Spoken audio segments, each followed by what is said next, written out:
Welcome to your own channel जेन ओरा। I hope आप लोग सब बहुत अच्छे होंगे और अपनी पढ़ाई कर रहे होंगे। आज हम previous year questions plus MCQs जो मुझे इंपॉर्टेंट लगे हैं वो मैं लेके आई हूँ with case studies meeting life challenges, जो है आपका chapter number 3। So let's begin, time waste नहीं करते हैं, स्टार्ट करते हैं। So the first question is, ये आपका कंटेंट है कि हम क्या क्या देखेंगे इसके अंदर। सो the first question is, DASH is a stress management technique involving subjective experience using imagery and imagination. So आपको पता है बायो फीडबैक में तो ये होता नहीं है। बायो फीडबैक में हम क्या करते हैं, रिलैक्सेशन करते हैं, राइट। मेडिटेशन में हम डीप मेडिटेशन करते हैं, हम ध्यान में जाते हैं, राइट। तो ये भी नहीं होता है। रिलैक्सेशन में हम रिलैक्स करेंगे, तो ये भी नहीं होगा। तो आंसर है आपका क्रिएटिव विजुअलाइजेशन। क्योंकि हम क्या बात कर रहे हैं कि आप इमेजिनेशन करते हो और आप इमेजरी करते हो। इमेजरी मतलब आप इमेजिन करते हो कोई चीज, किसी सिनेरियो को, तो आप वो क्रिएटिव विजुअलाइजेशन में करते हो। Now second question is, dash is the it is the dash that are attacked by the human immunodeficiency virus, that is HIV, the virus causing acquired immunodeficiency syndrome.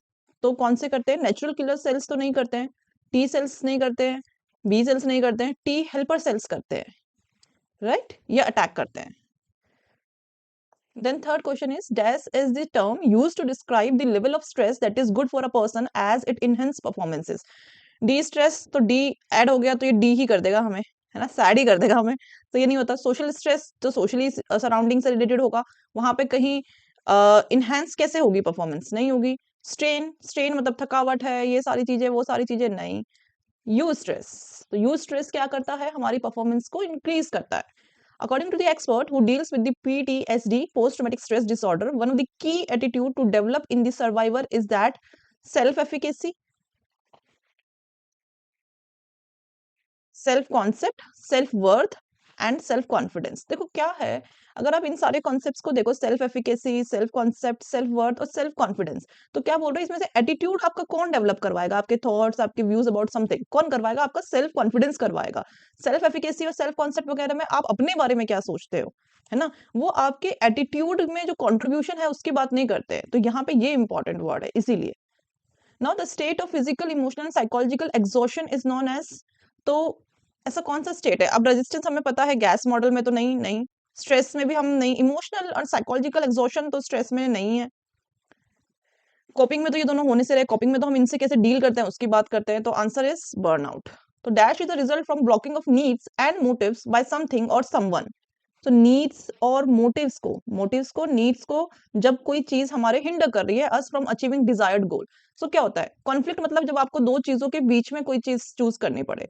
Internal pressure है कि आपको किसी चीज का pressure हो, नहीं। Social pressure है कि कोई और आप पे दबाव डाल रहा है, तब नहीं। फ्रस्ट्रेशन, फ्रस्ट्रेशन में क्या होता है? फ्रस्ट्रेशन में यही है ना, आपको आपको ब्लॉक किया जाता है। आपका गोल से आपको क्या किया जाता है? आपके गोल से आपको ब्लॉक किया जाता है, ठीक है, आपको गोल पे आपको जाने ही नहीं देते, तो वो फ्रस्ट्रेशन में होता है। Now, dash stem or belief based upon expectations from inside. Now, the keyword is inside. As such as I must do everything perfectly. ठीक है, ये आप बोल रहे हो कि भाई मैं सारी चीजें मुझे परफेक्टली करनी चाहिए। कॉन्फ्लिक्ट्स में तो आप ये ऐसे कहोगे नहीं, ठीक है। सोशल स्ट्रेस में भी आप ऐसा कहोगे नहीं, क्योंकि सोशल स्ट्रेस में आप अपने लिए नहीं, आप फैमिली के प्रेशर में कहोगे कि उनके अकॉर्डिंग आपको क्या करना चाहिए। फ्रस्ट्रेशन में तो आपको ब्लॉक हो रहा है किसी ना किसी चीज का। इंटरनल प्रेशर, क्योंकि इनसाइड है, आपके ही अंदर है वो चीज, है ना, आपके ही अंदर है और आपका ही बिलीफ है, बिलीफ भी आपका है, राइट। तो ये क्या हो गया? आपका इंटरनल प्रेशर हो गया। Now Sheetal was provided feedback about her current physiological activity. Okay, this was also accompanied by relaxation training. Okay, so this process to monitor and reduce the physiological aspects of stress is known as, अभी क्या कह रहे हैं यहाँ पे आपके लिए सबसे इंपॉर्टेंट जो टर्म है वो क्या बोल रहा है? फीडबैक, ठीक है, एंड करंट फिजियोलॉजिकल एक्टिविटी। अब मुझे एक बात बताओ, ठीक है, मेडिटेशन में क्या करंट फीडबैक लेते हो आप? कोई करंट फीडबैक नहीं लेते हो, और रिलैक्सेशन में भी नहीं लेते हो, रिलैक्स करते हो आप, ठीक है। कोपिंग तो ये सब का रिजल्ट है कि कोपिंग करोगे आप तब ये सारी चीजें करोगे, है ना। Feedback about her current physiological academy, तो ये किस एक्टिविटी, किस चीज में होता है? हमारे बायो फीडबैक में होता है कि आपके मसल्स को रिलैक्स करते हैं, फिर आपको फीडबैक देते रहते हैं। और यहाँ पे ये भी दिया, देखो, रिलैक्सेशन ट्रेनिंग, ये भी वर्ड हो गया आपके लिए। Now, Randeep puts the work-related issues under the carpet and refuses to accept or face them. वो क्या करता है? रिफ्यूज करता है टू एक्सेप्ट और फेस देम, और अंडर द कारपेट रखता है।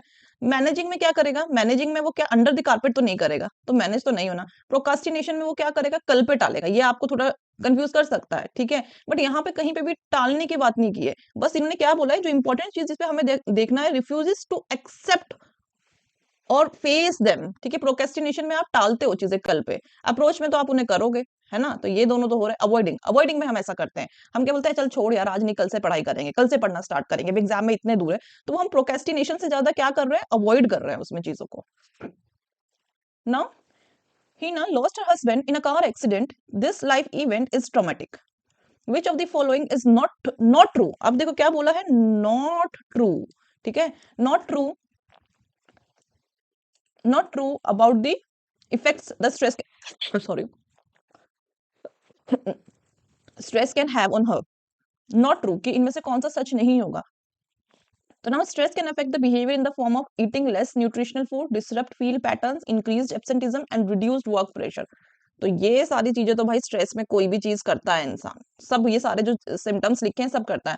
The cognitive effect of stress will be both enhance concentration and increase short term memory capacity. हाँ, ये कब से होने लगा, ये मुझे डाउट है इस चीज पे, ठीक है। Now in her case the stress can start a vicious cycle of decreasing confidence leading to more serious emotional problems. ये तो होगा, ये तो होगा, ये तो बहुत ज्यादा होगा। The effect of this stress will mostly be physiological in nature. नहीं, स्ट्रेस का सिर्फ फिजियोलॉजी पे नहीं होता है, इंटरनल भी बहुत सारी चीजों पे इसका ये होता है ना। अब क्या बोल रहा है, कौन सा ट्रू नहीं है, तो आपको भी पता है कि कॉग्निटिव इफेक्ट्स में इनहैंस कब से हो गया, इनहैंस मतलब आपका कंसंट्रेशन बढ़ जाएगा या कम हो जाएगा, डिक्रीज होगा हमारा कंसंट्रेशन, तो इनहैंस तो नहीं होगा। Increase short term memory capacity, ये कैसे हो जाएगा, इंक्रीज कैसे हो जाएगी, फॉरगेटिंग तो ज्यादा हो जाएगी क्योंकि ट्रॉमा मिला है उसको, है ना। तो एक तो ये हो गया जो नहीं होगा। दूसरा क्या है, effect of the stress will mostly physiological, नहीं सिर्फ फिजियोलॉजिकल नहीं होगा, है ना। तो ये है, ये दो जो बातें हैं जो ट्रू नहीं है, ये नहीं है, ये नहीं है। Now which of the following are the dimension of stress.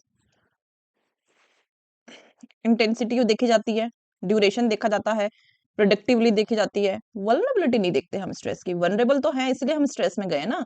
Vulnerability का मतलब क्या है कि आपको just because you are in too much stress, तो there are chances that you will be doing something which will get you into more serious stress, right? So vulnerability will not be there, so it will be intensity, duration and predictability. Now dash involves feeling of tension and uneasiness that occur before, during, after examination. तो ये question जो है ये आपके box में दिया है, ये आपके बॉक्स में दिया है इस चैप्टर के, एग्जामिनेशन एंजाइटी करके बॉक्स में दिया है। बॉक्स बहुत इंपॉर्टेंट है हमारे लिए, आप उनको पढ़ के जाया करो, 100 में से 100 स्कोर करना है साइकोलॉजी में। तो सो स्ट्रेस में ऐसा नहीं होता, ठीक है। डिप्रेशन, डिप्रेशन तो सबको ही अफेक्ट करेगा ना, फिर एग्जामिनेशन क्यों करेगा। फ्रस्ट्रेशन में भी नहीं होता, ये होता है आपका एग्जामिनेशन एंजाइटी, क्योंकि कीवर्ड दे दिया है, अगर before, during, after examination. Now creative visualisation is subjective experience that uses. तो आपने देखा होगा जो हमने फर्स्ट क्वेश्चन स्टार्ट किया था और ये क्वेश्चन ऑलमोस्ट सेम है, सिर्फ लैंग्वेज चेंज कर दिया है। उसमें आंसर क्या था, क्रिएटिव विजुअलाइजेशन, और आपको इमेजरी और इमेजिनेशन ऊपर दिए थे। तो आपको ऐसे लैंग्वेज चेंज करके समटाइम्स क्वेश्चन मिल जाते हैं। थिंकिंग एंड रीजनिंग नहीं, मेमोरी एंड लर्निंग नहीं, ऑब्जर्वेशन नहीं, है तो पहले ही हमने कर चुका है, क्वेश्चन का एक्सप्लेनेशन में दे चुकी हूँ, तो ये होगा। Karim watches TV when he is stressed due to pending assignments. According to Endler and Parker, this is an example of dash coping. अच्छा देखो, टास्क ओरिएंटेड तो नहीं है, इमोशन तो कहीं यहाँ पे बात बात नहीं की है, सिर्फ इतना बोला पेंडिंग करता है असाइनमेंट्स को, टीवी देखता है। तो जो काम क्या है, उसके असाइनमेंट इंपॉर्टेंट है, ठीक है, वो नहीं कर रहा है वो, मतलब उनको अवॉइड कर रहा है, अवॉइड कर रहा है, तो अवॉइडेंस ओरिएंटेड होगी, प्रॉब्लम फोकस नहीं होगी। A student blames his or her best friend for his or her poor performance rather than devoting time towards studies, ठीक है। he she is said to be using, आप क्या कह रहे हैं, a student blames his or her best friend for poor performance rather than devoting time to study। अगर अब हमारे 6 नंबर नहीं आ रहे, हमें क्या करना चाहिए, instead of blaming any person we should start doing studies। बस ये क्या कर रहा है, ये अपने उसको ब्लेम कर रही है, फ्रेंड को, तेरी वजह से मेरा ये हो गया वो हो गया। तो टास्क तो नहीं है, अवॉइडेंस तो कुछ अवॉइड नहीं कर रही है, ब्लेम कर रही है, उल्टा प्रॉब्लम पे भी नहीं ध्यान दे रही है, इमोशन फोकस्ड, इमोशनल एस्पेक्ट्स पे ज्यादा काम कर रही है ये, राइट। देन है असर्शन एंड रीजनिंग के क्वेश्चंस, ठीक है। नाउ assertion and reasoning में फर्स्ट क्वेश्चन क्या है, neurotic people have control over their feelings. Okay, neurotic people are anxious, moody, touchy, restlessness and are quick to lose control. अब now why पे जाते हैं, मैंने आपको सिखाया है, हम यहाँ से वाई पे जाएंगे। तो पहले रीजन को पढ़ते हैं। न्यूरोटिक पीपल आर एंशियस होते हैं, हाँ ठीक है। मूडी होते हैं, हाँ होते हैं। टची भी होते हैं, रेस्टलेस होते हैं। Are quick to lose control, very true, सब ट्रू है इनके बारे में। Because neurotic peoples have control over their feelings. अगर ये रेस्टलेस हैं तो इनका अपनी फीलिंग्स पे कंट्रोल कैसे होगा? नहीं होगा। तो आपका असर्शन तो गलत है ना? तो ये हमारा गलत हो गया। So answer will be A is false and R is true, क्योंकि ये रीजन ट्रू है बट असर्शन है। यही इसके सारे सिम्टम्स दिए ना। रेस्टलेस इंसान कैसे कंट्रोल होगा ओवर देयर फीलिंग? नहीं होगा। Now an individual response to a stressful situation largely depend on the perceived events and how they are interpreted। हाँ, ये बात बिल्कुल सही है। ऐसे कहता है Lazarus। Lazarus has distinguished between the two types of appraisal, primary appraisal and secondary appraisal। अब हम रीजन पे जाते हैं। तो Lazarus has distinguished between the two appraisals, primary and secondary, because an individual response to a stressful situation largely depend upon the perceived events and how they are interpreted। तो ये तो एक फैक्ट है। अब इसमें से कहीं पे भी ये बताया नहीं है कि प्राइमरी या सेकेंडरी के बारे में कुछ नहीं बताया, ये सिर्फ उन्होंने एक फैक्ट बता दिया इसका। ये ट्रू है, ऑल्दो ये ट्रू है, असर्शन ट्रू है। इन दोनों, इसका रीजन का ये करेक्ट एक्सप्लेनेशन नहीं है। क्यों? क्योंकि देखो, मैं फिर से पढ़ती हूँ एक बार, आप ध्यान से समझो। Lazarus has distinguished between two types of appraisal, primary and secondary। यहाँ पे प्राइमरी का नाम लिया है, यहाँ पे सेकेंडरी का नाम लिया रीजन में। अब असर्शन पे जाते हैं। So an individual response to a stressful situation largely depends upon the perceived events and how they interpreted। कहीं पे भी ये नहीं बताया कि प्राइमरी या सेकेंडरी का कुछ है, बस दो फैक्ट दे दिए हैं about Lazarus। Okay, so the correct answer will be both are true but R is not the correct explanation of A.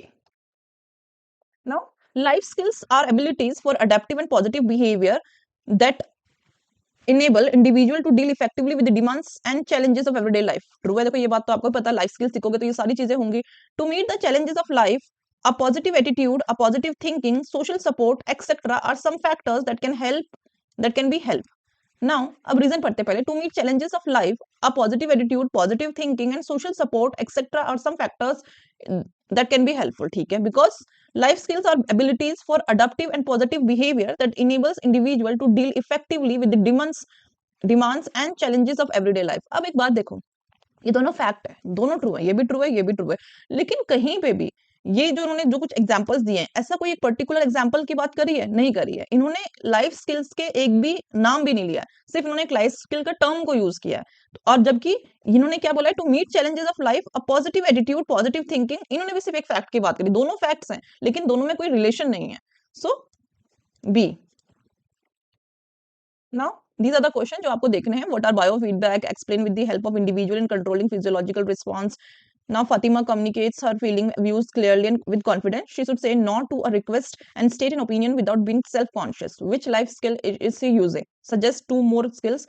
So, ये देखो ऐसे पूछते हैं, ये assertiveness पे है और आपको दो और skills बतानी है। Burnout and explain its causes। Explain the social role, social support in promoting positive health well-being। Then Ranjan has faced a lot of mishaps in his life, sorry, however he shows low level of illness despite high level of stress। what makes people like Ranjan resistant to stress? तो बताइए इसके बारे में। ये अच्छे question है। Physiological effects of stress, behavioural aspects of PTSD, कॉपिंग and different कॉपिंग mechanisms. बहुत important है ये क्वेश्चन, इस पे आएगा आपको कुछ ना कुछ क्वेश्चन करके कैसे भी। गैस मॉडल इन्होंने इस बार पूछा नहीं पूछा, इस बार आएगा आपको फॉर श्योर। गैस मॉडल पे क्वेश्चन आएगा इस बार, आपको आएगा तो आपको आके कमेंट करना है हाँ कि मैम आपने सही कहा था, क्वेश्चन आएगा, क्वेश्चन आया है। ठीक है ना। क्वेश्चन नंबर 10 क्या है? Stressed individuals may be more likely to expose themselves to disease. Comment also discuss the strategy to promote good health. ये ऐसे क्वेश्चन आने के बहुत चांसेस है। ठीक है, ये हो गया। या फिर किस पे? इम्यून सिस्टम पे। इम्यून सिस्टम कैसे क्या है, उसका रोल बड़ा इंपॉर्टेंट हो गया है। जैसे कि टी सेल्स जो हमने एक एमसीक्यू देखा था। Explain the role sources of stress and stress management technique. हाँ, ये आप देख के जाओ, इसको आपको कैसे भी घुमा के दे देंगे इस क्वेश्चन को आपको वो। अब हम आ गए हैं केस बेस्ड स्टडीज पे, बहुत इंपॉर्टेंट है। तो मैंने केस बेस्ड के लिए आपको टेक्निक बताई है। That first you need to go to the question part. तो now my first question is on the basis of above passage what is the stress like situation on doctor Roshan. ठीक है, तो हमें देखना है डॉक्टर रोशन पे क्या है। तो मतलब कोई सिचुएशन दी है वो हमें देखनी है उनकी। नाउ सेकंड क्वेश्चन क्या है? What do you mean by physical and environmental stress. तो मुझे एक बात समझ में आ गई है कि ये स्ट्रेस के बारे में है पूरा पैराग्राफ। फिजिकल और एनवायरमेंटल स्ट्रेस स्पेशली इन्होंने हमसे पूछ लिया है और पूछा इसका मतलब क्या है। So now we'll move to paragraph। Now Dr. Rakesh Roshan is a professor in the psychology department of Patna University. Beside teaching continuously without breaks at the university, he also conducts counseling sessions at home for individuals who face some or the other kind of psychological problems such as anger, panic, attack, hysteria, stress, depression, and trauma. Okay, Dr. Roshan often writes and gets his paper published. He attends conferences, national as well as international. He even travels abroad to make paper presentation, creates lesson plans, tests, and does a lot of research work. Okay, अब तक हमें ये पूरा इनके बारे में बता रहा है, ठीक है? Now all these work duties make him even stay up in the night till 1 or 2 a.m., which allows that he does not even get much sleep. In addition, he also has a family to look after, his wife and children. Even though Dr. Roshan is continuously involved in extensive work duties in stressful situation, his performance remains par excellence. So now, on the above passage, what is the stress like situation, and Dr. Roshan discuss it. So basically क्या है बताओ, इसमें कहीं कहीं पे भी ऐसा तो उन्होंने कुछ कहा नहीं है कि उनको दिक्कत हो गई है, कुछ हो गया है, अच्छे से पब्लिश कर रहे हैं, सारी चीजें कर रहे हैं, बस जो उनका टाइम मैनेजमेंट है वो थोड़ा सा उनके लिए क्या है, उनको देखना चाहिए कि उनकी फैमिली है, उनके बच्चे हैं, इस चीज के बारे में। और जब तक देखो ये चीज आप याद रखो, कोई भी स्ट्रेस की सिचुएशन को हार्मफुल कब कहलाई जाती है, जब आपकी जब वो पर्सनल लाइफ डिस्टर्ब करना स्टार्ट करते हैं, ठीक है? सो उनकी कहीं पे भी ऐसा नहीं बोला है कि पर्सनल लाइफ डिस्टर्ब हुई है, वो उल्टा अपने काम में पावर एक्सीलेंस बोला है उन्होंने। सॉरी, यहाँ से नहीं, यहाँ से आएगा, पावर एक्सीलेंस है। तो इसका मतलब अभी तक उनका कोई इसमें डिस्टर्ब नहीं दिया, जो थोड़ा सा उनका कंसर्न है that is personal life, he need to understand this thing, है ना?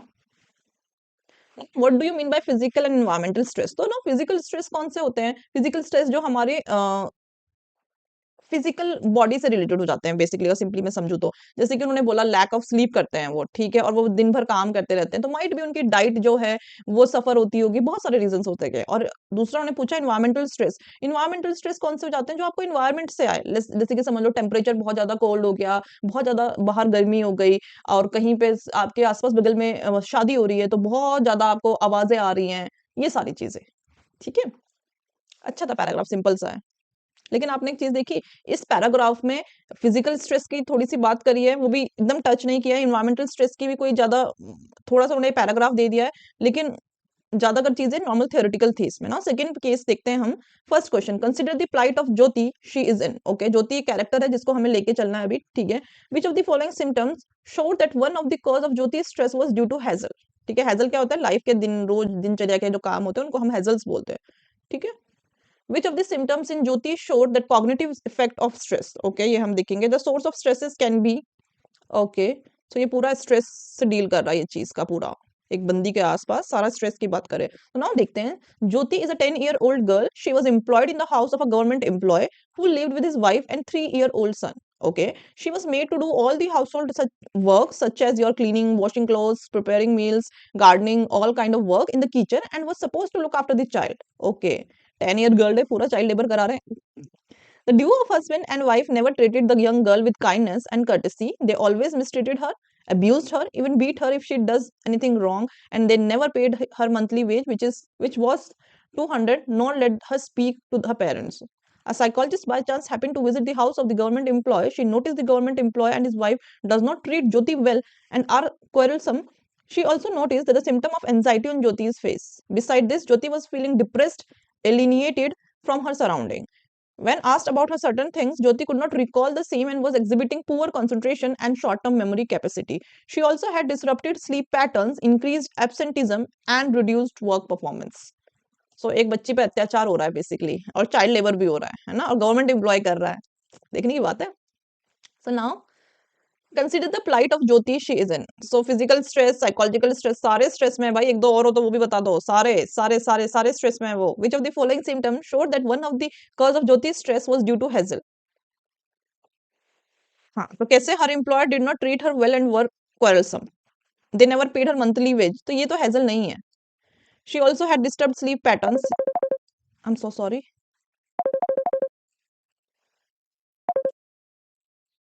आई am so sorry. Jyoti was feeling depressed, alienated from her surrounding. सो ये भी क्वारलसम नहीं है, ये तो सारे सिम्टम्स है बेसिकली देखा जाए तो, है ना? सो आंसर क्या होगा? Her employ did not treat her well and quarrelsome, ये हो जाएगा आपका हेजल में। Now which of the symptoms in Jyoti showed the cognitive effect, cognitive effect आपको पता होना चाहिए। तो Jyoti was feeling depress alienated from her surrounding, नहीं ये कॉग्निटिव नहीं है। She had been disrupted sleep pattern and increase absenteeism, नहीं ये भी कॉग्निटिव नहीं। कॉग्निटिव में क्या है आपका लर्निंग मेमोरी ये सब जो उन्होंने बोला था। सो D like what when asked about certain things Jyoti could not recall the same, recall नहीं कर पा रही and was exhibiting poor concentration and short term memory capacity, ये आपके सारे cognitive factors है। the source of stress can be life events, hazels, trauma, all of this। तो source तो ये सारे हो ना, life की event में कुछ चल रहा है, hazels चल रहा है, trauma, तो all of this, right? तो ये सारे हैं। now the next case study we'll see first question, then we'll see other part। So in the above case, Helen is suffering from, okay, Helen का case है, हम इतना समझ गए। Examination anxiety के बारे में भी है, okay, ठीक है, very interesting। Now the psychologist has conducted that Helen has a high test anxiety, test anxious student, which leads to conclude, okay, मतलब एक बच्ची है, Helen तो हमने ऊपर पढ़ा जिसका नाम दिया है, examination anxiety है, तो कुछ कुछ हम लगा सकते हैं, right? Which of the following is not true respect to examination anxiety? Okay, मतलब main theme हमारी examination anxiety है। Yes, so now we'll see। Helen is a 20-year-old chemistry student who sought therapy for intense anxiety. Okay, so she was suffering intense anxiety. She could not attend the lecture or enter the lecture theater phobia हो गया था उसको. She could not concentrate, study for the exams or sit in an exam. She avoided getting close to the university and she also avoided anything relevant to the university. Okay, so university का पूरा avoidance चल रहा है. She was not able to decide whether she wanted to get her degree or not. She was in general state of anxiety about anything. She wanted to be perfect in everything and she worried about other people's criticism. She would think about university all the time. Thus, she was not able to enjoy herself and was always sad. ठीक है, she avoided being with the people and finally avoided crowded place. As far as her physiological complaints are concerned, it appeared that Helen was suffered from permanent headache. उसको permanent headache था, insomnia था, stomach ache था, fatigue, loss of memory, drowsiness, clenching of teeth while she slept that resulted in pain. The result of the above was that she felt anxious, disappointed and melancholic. Okay, sad. Now in the above case, Helen is suffering from, देखो, physical stress तो था ही, उसको examination anxiety तो थी ही, लेकिन आपने देखा एक चीज उन्होंने बोली है जो डिप्रेशन के लिए बताती है कि उसकी पूरी लाइफ डिस्टर्ब हो गई थी जिसके कारण वो सो नहीं पाती, सारी चीजें। तो ये किसके सिम्टम्स है? ये मैंने आपको बोला, कोई भी साइकोलॉजिकल प्रॉब्लम तब प्रॉब्लम कहलाती है अगर आपको 4Ds याद हो अपने, ठीक है, डेवियंस, डिस्ट्रेस, डिसफंक्शन, डेंजर, तो तब वो डिप्रेशन की कैटेगरी में आएगी, तो उसको डिप्रेशन है, एक्यूट स्ट्रेस से भी ऊपर है उसको। एग्जामिनेशन एंजाइटी क्या होती है? ऑलवेज पॉजिटिव नहीं, ऑलवेज नेगेटिव नहीं, कैन बी पॉजिटिव और नेगेटिव, हाँ, क्योंकि यूज स्ट्रेस भी तो हो सकता है, and none of the above, गलत, तो ये ठीक है।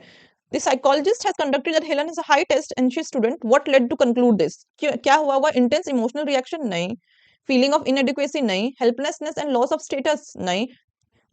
देखो, नहीं नहीं मैं क्यों कह रही हूँ, क्योंकि अगर आप इसे दूसरे एंगल से देखो इस केस को, तो क्या होगा? इंटेंस इमोशनल रिएक्शंस होंगे आपके, है ना? अगर आप नॉर्मली किसी स्टूडेंट को कह रहे हो नॉर्मल है तो नहीं होगा। अगर आप कह रहे हो हाईली एंशियस है, उसका हाई टेस्ट आया है, तो ये सब होगा। फीलिंग ऑफ इनएडिक्वेसी, हाँ, helplessness and loss of status, yes, obviously बात है, and all of the above होगा, उसको सारी दिक्कतें उसको होंगे।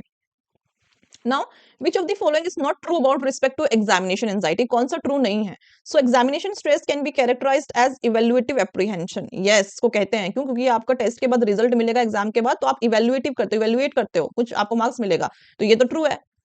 High test anxious students respond examination stress with the intense emotional reaction and negative thought about themselves. Yes, ये भी true है। Then examination anxiety produce deliberating behavioral, cognitive and physiological effect. Yes, very much true. Anxiety around examination is always negative and doesn't help. No, ये है positive भी हो सकती है, सिर्फ नेगेटिव ही नहीं होगी। सो ये है हमारा जो इसके साथ नहीं जाता है।